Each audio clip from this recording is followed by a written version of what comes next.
دلیل ساخت این ویدیوی ما یک کیس یک مریض است که ما در خلال جستجو به خاطر ساختن یا دریافت معلومات از افغانستان در اینترنت بودم و یک کیس یک مریض که در اینترنت ما پیدا کردم ما دلیل ساختن این ویدیوی ما شد. ما در مورد اولتراساوند و راپورای از افغانستان میخواستم نمونه‌ای را داشته باشم و ایره ما در گوگل سرچ کردم. در لابلای این معلومات که اکثرش غیر مرتبط بود با سرچ ما یک راپور را پیدا کردم که من نام دکترش، نام شفاخانه‌ش و همچنان در مورد از این که سر مریض ما چی آمده ما در مورد چیز نمیگم و او را ما کلش پاک کردیم. اما در این راپور ما یک مریض بیچاره را دیدم که از سبب عملیات از بین رفته بنابر هر دلیلی که باشه. یک طفل بوده و این سر ما تاثیر کرد. دلیل این ویدیوی ما شد که ما بتانم یک راپور را بسازم یا یک ویدیویی را بسازم که در مورد راپوردهی از اولتراساوند گپ بزنم. کار طبابت، کار به اصطلاح شوقی نیست. وقتی که ما بالای مریض قضاوت میکنیم من حیث یک طبیب، قضاوت خود در ورق می نویسیم و این ورق دلیل میشه که مریض ما یا جور است یا ناجور است و یا یک علت دیگه را برش پیدا میکنیم تا مریض ما بیشتر معاینه شود. نه به خاطر از این که ما فقط یک اندازه پول ناچیزی را که از یک معاینه خود میگیریم من حیث یک دکتر همون را به جیب پرتیم و بریم. بالای حیات بازی کردن فکر نکنم که دکتر که همی کار کرده باشه، اما نتیجه کار در حقیقت بالای حیات یک شخص تاثیر گذار است. در اینجا یک طفل بسیار کوچک، این راپور از 2019 هست، این را برای ما پیدا کردم در پهلوی از راپور اولتراساوند که برشان داده شده عکس گرفته. یا این کیس یک کمک کیس تراژدی است که در آخر مریض جان میسپاره. اما در راپور اولتراساوند از نظر استرکچر و از نظر ساختمان اگر ببینیم ما فقط اسم مریض داریم، سالش داریم 10 ساله هست و referred by IGICH است و تاریخ داریم. در مورد اندیکیشن چیزی نداریم و راپور فقط برقم شده که میشه که امکان کاپی پیست باشن، به این معنی که از یک جای کاپی کردیم و پیست کردیم. فقط معلومات عامل به اصطلاح عام است. ما میخوایم که امروز سر از این موضوع گپ بزنیم که باید کاری که میکنیم استاندارد باشه. استاندارد به این معنی کار را که انجام میتین باید اگر وقت خود بالای مریض اگر 10 دقیقه رضایی میکنیم، 12 دقیقه 15 دقیقه رضایی میکنیم باید درست انجام بدیم. هدف ما سر شخص نیست در این ویدیو، فقط میخوایم کسایی که دکترای جوان هستن، کسایی که اولتراساوند کار میکنن بدانن که میتونن یک تغییری را بیارن با تغییر آوردن در روز کاری خود، در کاری که بالای مریض میکنن وسط مملکت میتونه تغییر بیاره. ما زیاد سر گپ نمیزنیم. موضوع برنامه امروز ما هست راپوردهی استاندارد در سونوگرافی یا اولتراساوند.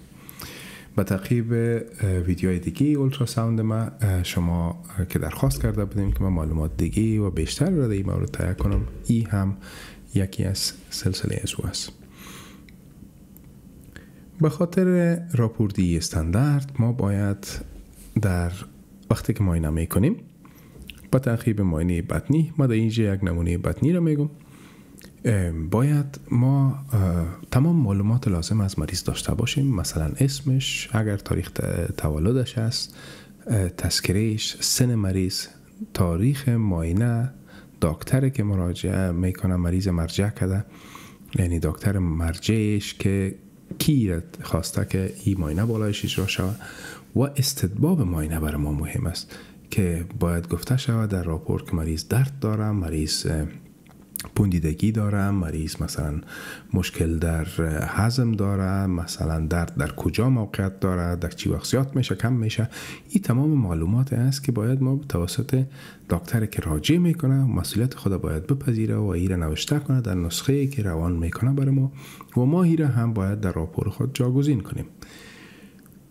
مهم سر قسمت بعدیش که در راپور باید نوشته شود که تکنیک معاینه چه قسم بوده. مثلا بعضا معاینه را ما مریض با استجای ظهری است، بعضی وقت مریض تغییر وضعیت میتیم طرف راست یا چپ، مثلا در وقت دیدن گرده ها، در وقت دیدن تاحال و یا ای که اگر بعض استرکچرها یا ساختمانهایی که در قسمت علوی بطن قابل رویت نیست در استجای ظهری میتونیم از تغییر وضعیت مریض کمک بگیریم. تغییر وضعیت مریض به مریضای سر و پا هست، به مریضای عاجل که بالای توسط تذکره میه، به اوج مجاز نیست، به خاطر که اگر آفت داخل بطنی بس اگر به شکل در نظر بگیریم که پرفوریشن در بطن باشه، ما او را نباید سبب شویم که علت پیشرفت وضعیت مریض شود، یعنی وخیم نسازیم وضعیتش. فقط در مریضای سراپا کسی که برای ما مراجعه میکنه میتونیم اجازه ازیره داریم که ما وضعیت مریض تغییر بدیم. در تکنیک معاینه باید گفته شود که آیا مریض به شکل ارزانی دیده شده، به این معنی که اکسیال ایمیج است، تولیدات تصویر ما توسط اکسیال است، ساجیتال است، ترانسورسال است، یا به شکل کدام میتودهای دیگه مانند پلس ویو، داپلر ویو، الاستوگرافی و غیره را ما استفاده کردیم. اینا در تکنیک معاینه گفته میشه. بعد از او شروع میکنیم به معاینه خود و به ختم معاینه خود بر علاوه گرفتن عکس‌های مورد نظر ما هست مراقات و یایی که در صورتی که نرمال هم باشه، اگه بعضی وقتا هست مریض میخواد که ما ازش تصاویر بگیریم. در غیر از او تصاویر غیر نرمال اگر پرینت میکنیم و یا ای که سیف میکنیم اونا را هم ضمیمه راپور خود میسازیم. برای دریافت باید هر ارگان را که در نظر میگیریم باید در مورد از او معلوماتش جداگانه تشریح کنیم. این تشریح در اولتراساوند بطنی قرار ذیل است. مثلا برای جگر اندازه جگر مهم است. اندازه جگر، تعیین اندازه جگر نظر به 3 حالت استاندارد صورت میگیره که او در ساحاتی که دیده میشه جگر، او را ما در ویدیوی قبلی در یکی از ویدیوهای بخش اولتراساوند خود گفتیم و شما میتونین این معلومات هم از طریق اینترنت میتونین پیدا کنین. به صورت عموم اگر بگویم اندازه جگر در قسمت که من میبینم، یعنی نظر به هر شخص فرق میکنه، ما در قسمت از مید کلاویکولار لاین ما قرار میتم به شکل عمودی پرو خود قرار میتم و مریض میگم که یک تنفس عمیق بکنه. در وقتی که من مکمل گرده طرف راست هم میبینم و عین زمان جگر هم میبینم، از قسمت انتریور تا پوستریور اندازه میکنم و بر نزد شخص کایل 15 سانتی سطح اعظمیش است. از او که بالا میشه امکان ازی است که ما سر هیپاتومیگالی فکر کنیم.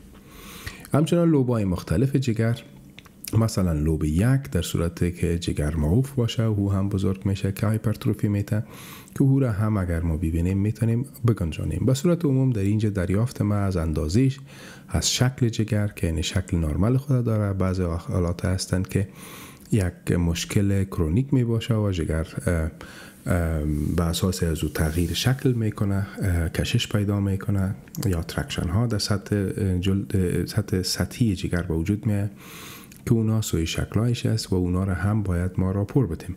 در سطح جگر باید ببینیم که سطح جگر ما لشم است، سطح جگر ما برآمدگی ها داره که در حالت به وضعیت خراب، یعنی مشکل در جگر میکنه. از نظر ایکوجنیسیتیش باید ببینیم که جگر ما هایپر ایکویک است، ایزو ایکویک است و یا هایپو ایکویک است و این نظر به نسج مجاور گرده طرف راست این قضاوت میشه در صورتی که گرده نرمال باشه. اگر این به صورت عمومی به اندازه شکل و ایکوجنیسیتی خود جگر است.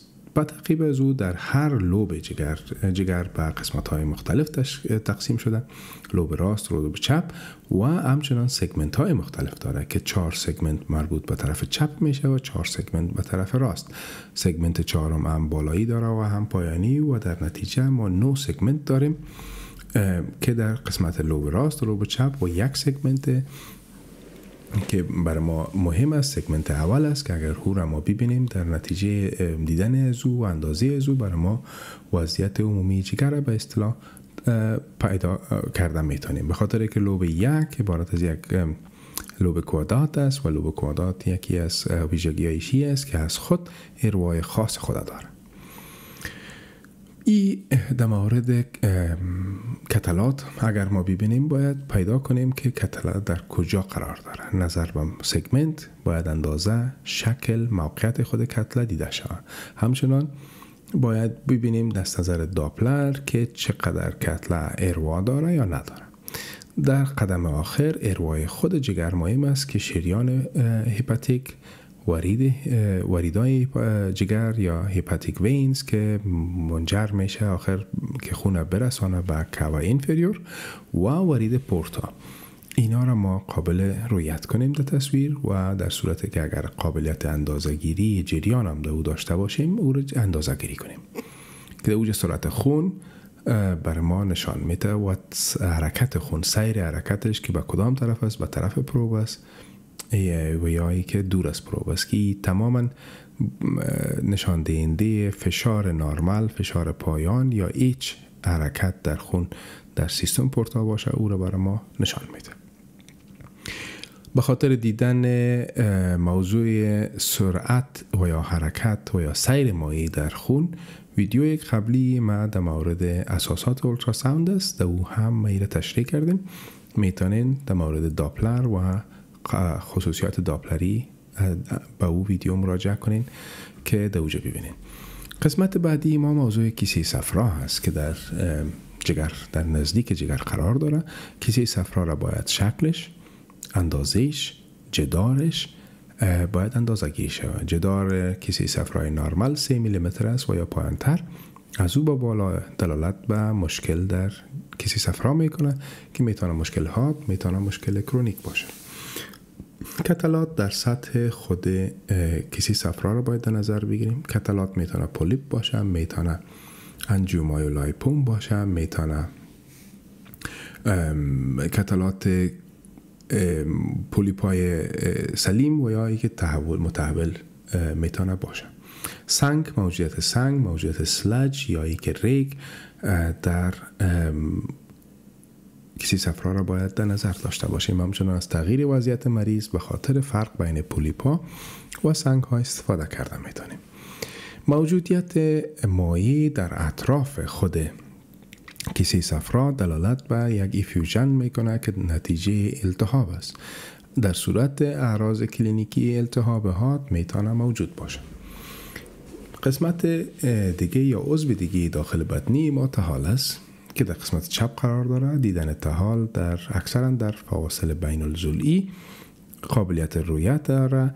بعضی وقتا کمک میکنه که مریض اگر تنفس خود بگیره عمیقاً میتونیم درست تهال بهتر ببینیم. اندازهش، شکل نیمه هلالی تهال و در به اصطلاح ایکوجنیسیتی خود تهال باید در نظر گرفته شود. از نظر نرمال تهال مانند گرده طرف چپ ایزو ایکویک یعنی یک رقم در تصویر معلوم میشه. موجودیت ساحات میراقی اگر در تهال موجود باشه باید دیده شود، اندازه گیری شود و او هم راپور دادی شود. موضوع پانکراس که یکی از ارگانایی هست که نیمش در قابل رویت است تقریبا و نیم دیگهش غیر قابل رویت است، به خاطر که در خلف معده قرار داره و اکثرا در معده هوا و در عین زمان قسمت کلون طرف کلونه که در قسمت چپ قرار داره. اینا سبب میشه که ما نمیتونیم بخش کود پانکریاس یا دم پانکریاس یا ذنب پانکریاس و قسمت اعظم از جسم پانکراس ما ببینیم. فقط ساحه‌ای که ما دیده میتونیم از پانکراس قسمت سر پانکراس است یا کپوت و کولوم پانکراس یا گردن پانکراس است که ما میبینیم.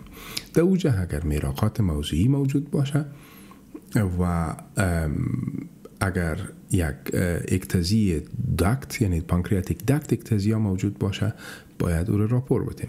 اکثرا پانکراس میتونه به شکل نرمال، به شکل هایپریکویک، در بعضی اشخاص به شکل نرمال میتونه ایزویکویک و در بعضی حالات میتونه هایپویکویک باشه.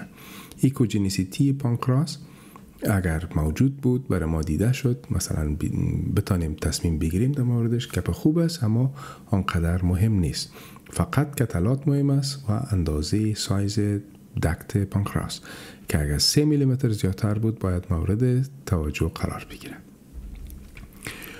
قسمت یا ارگانهای دیگه ما گرده و مثانه هست. گرده را باید در طویل ترین اندازش که با بزرگترین قطرش به اصطلاح ما باید اندازه گیری کنیم، سطح گرده را ببینیم و خود پرانشیم نسج وظیفوی گرده را باید در نظر بگیریم. کورتیکال میدولاری دیفرنشیشن یا فرق بین قسمت سطحی و قسمت میدولا یا مخ گرده را باید در نظر بگیریم که موجود است یا نه. در بعضی حالات ایکوجنیسیتی در قسمت میدولای گرده و در بیشتر است که او علتش موجودیت شحم داخل گرده هست. در صورتی که ایکوجنیسیتی سطح پرانشیم گرده زیاد شود دلالت به امراض منتشر مانند نفروکالسینوزیس میکنه. در بعضی حالات مضاعفات میراقی می داشته باشه گرده که از سیست گرفته تا یک تومور یا سیست کامپلکس و الی تومورهای گرده که RCC انواع مختلف خود داره میتونیم ببینیم. سطح گرده را باید در نظر بگیریم که آیا از گرده به شکل اکزوفایتیک یا بیرون شونده یک کتله موجود است یا نه. بعضی وقتها گرده ها با هم دیگر نزدیک هستند، در قسمت سفلی خود دور نشدن، نچسبیدن که به نام هارسشو میگن. به او خاطر باید تمام گرده را از قسمت بالا تا پایانش دیده شود. این معلوماتی است که به خاطر نه به خاطر راپوردهی برای شما مهم است بلکه در اجرای خود معاینه براتان مهم است که باید در نظر داشته باشیم. موضوع داپلر است که گرده های کسایی که خصوصا نزد اشخاص پیر، نزد کسایی که مشکل شرايين گرده را داره، فشار بلند داره، باید ما داپلر گرده را باید انجام بدیم و این نشان دهنده از است که پرفیوژن در گرده موجود است یا نه. در ماشینایی که بلند است به اصطلاح اپدیت هستند ما میتونیم از پروگرام خود گرده یعنی رینال پریست های هست که از او استفاده کنیم. در او صورت ما میتونیم ایندکس های مختلف از شریان یا ایندکس گرده را میتونیم پیدا کنیم که در حقیقت رزیستنت ایندکس میگنش، یعنی فشار شریانی گرده را و مقاومت شرايين گرده را ما پیدا کنیم. استانداردهای خاص خود داره اما ما چون ماشین امرایم نیست من نمیتونم در این مورد قضاوت کنم. هر ماشین پریست خاص خود داره و اندازه تعیین آر ایندکس یا رینال ایندکس یا رزیستنت رینال ایندکس این موضوع فوق تخصصی هست که در بعض شفاخانه‌ها در جایی که ترانسپلانتیشن این گرده ها صورت میگیره به خاطر ازی که آیا گرده ترانسپلانت شده مثلا زنده هست، کمتر زیر فشار است یا یکی از بین رفته، نظر به این ری ایندکس ما او را معلوماتش پیدا کرده میتونیم. موضوع بعدی ما مثانه هست که در گرده باید در نظر داشته باشیم که اگر سنگ ببینیم، اگر مشکل در ارتباط ادرار موجود باشه باید علت شه. اگر بتانیم پیدا کنیم که در اکثر وقتا سنگ ها میتونه باشه. در بعضی حالات ها مثلا تومورهای داخل حالب که بسیار به آهسته رشد میکنه میتونه باشه. پیش مریض اکثرا تاریخچه بسیار مشکل در امو گرده هست که اونا دلیل میشه که تا ما معاینات متممی دیگر با معاینات رنگه یا کانترست برای مریض توصیه کنیم. همچنان مثانه را باید ببینیم که پر است، خالی است، چقدر در موردش ما قضاوت کرده میتونیم. داخلش کتله موجود است، داخلش سنگ موجود است و در خلف مثانه آیا جیت حالب یا اوریتر جیت قابل رویت است یا نه. البته اوراتر جت باید برش وقت داشته باشیم، یک اندازه حوصله داشته باشیم و جای درست حالبه باید پیدا کنیم و در اوج داپلر را بگذاریم تا ببینیم جریان ادرار قابل رویت میشه به ما یا نه. اگر امکان بود غدوات فوق الکلیه را بالایش یک فوکس کنیم، در صورتی که بزرگ نباشن اونا قابل رویت نیستن. بسیار سخت است که از نسج شحمی خلف پریتوان یا ریتروپریتونیال فت ما بتانیم او را تشخیص کنیم، فرق کنیم. در صورتی که بزرگ باشه که میتونه قابل رویت باشه در قسمت های علوی گرده و او اگر دیدیم ما باید او را اندازه گیری کنیم و اگر امکان داشت توسط داپلر ارزیابیش کنیم. مثلا در فیوکروموسایتوما، در ولم تومورا اکثرا مغالطه میشه مثلا در نزد اطفال که آیا ای شروع شده از غده فوق الکلیه یا موضوع تومور کلیه هست. شریان یا وریدای بزرگ بطنی به شمول آورتا را باید ما اندازه گیری کنیم. منظورم از اندازه گیری به این معنی است که بالایش یا غور صورت بگیره که در وجود دیده شود که انوریزم موجود است یا نه، جریان خوندش قرار داره یا نه، یعنی باز بودن یا پتنت بودن از اون مهم است که از داپلر استفاده میکنیم، خصوصا کالر داپلر. اگر کالر داپلر امکان نداشت میتونستیم از پاور داپلر بالایش استفاده کنیم. ارگانهای دیگه که باید در ساحه نزدیک است مانند تخمدان است، مانند نزد زنا مانند رحم است، نزد مردا پروستات است و عقدات لنفاوی است که اگر ما اونها را ببینیم باید بدانیم که کدامش سایز نرمال است، آیا مشکل درشان است یا نه. اما ضرور نیست که ما بالای از اینا فوکس کنیم در راپوردی اولتراساوند بطنی. در صورتی که موجودیت کتلات باشد ایشان مانند سیستای بزرگ در تخمدانا، مانند پروستات بزرگ که در قسمت تحتانی مثانه داخل شده و یا ای که کتلات بزرگ عقدات لنفاوی به شکل کانگلومرات موجود باشه، یعنی با هم دیگر یک جای شده، اونا رو باید ما راپور بدیم. در صورت دیدن رودا در بعضی حالات هستند که به شکل نادر بزخ میبینه که آدم بطن ها میتونه ببینه. هوا در تحت بطن یا در تحت پریتوان دیده میشه. هوا در سیستم ورید پورتا یا سیستم پورتال وین دیده میشه. هوا میتونه در داخل سیستم صفراوی باشه، خصوصا نزد کسایی که عملیات صورت گرفته نزدشان، یا پاپیلوتومی یا باز شدن مجرای پاپیل آف واتر که در اثناء شر است پیشان صورت گرفته باشه. نزد از اونا میتونه هوا موجود باشه. هوا از خود خیال یک آرتفکت را میته که در ساحه‌ای که موجود است میتونیم از او پس استفاده کنیم و به خاطر تشخیص خود نزدیک کنیم. در خلاصه باید بگویم در دریافت‌ها را باید به اساس اهمیت زو از بالا و پایان، چیزی که مهم است اول، چیزی که کمتر مهم است آخر، اونا باید در راپور نوشته شود. ارتباط کلینیکی دریافت‌ها با خود دریافتی که ما توسط اولتراساوند کردیم باید ارزیابی شود و گفته شود که آیا با او سر میخورن. توصیه لازم مثلا در صورت دیدن یک تومور ما ضرورت داریم تا مریض به بخش مربوطه که مثلا اگه جراحی باشه، آنکولوژی باشه، یا داخله باشه مربوط بسازیم، و یا ای که توصیه کنیم که کدام معاینه متممه دیگه مانند CT یا MR و غیره برای مریض نزدش اجرا شود، و یا ای که بعضی حالات هست مثلا در صورت حالات التهابی که مریض تحت تداوی باشه و ما میتونیم بگوییم مریض بعد از مدت 2-3 هفته 1 ماه دوباره پس مراجعه کنه تا ببینیم که وضعیت مریض چه قسم شده.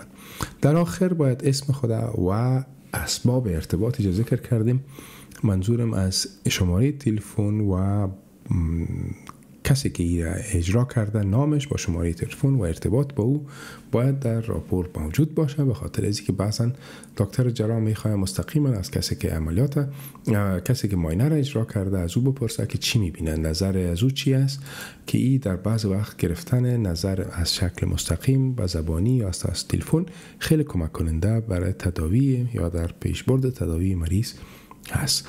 راپور را باید ساده ترتیب کنیم.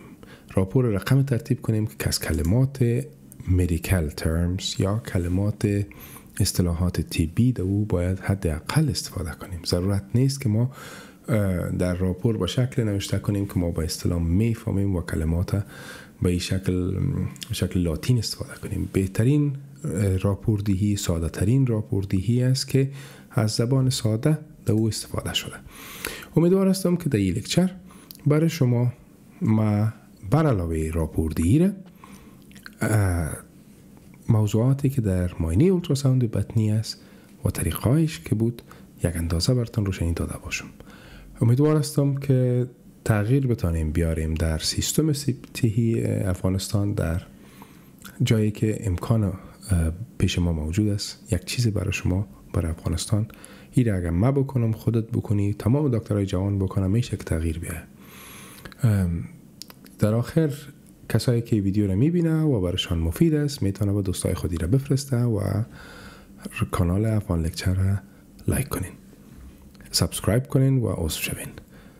تشکر از توجهتون.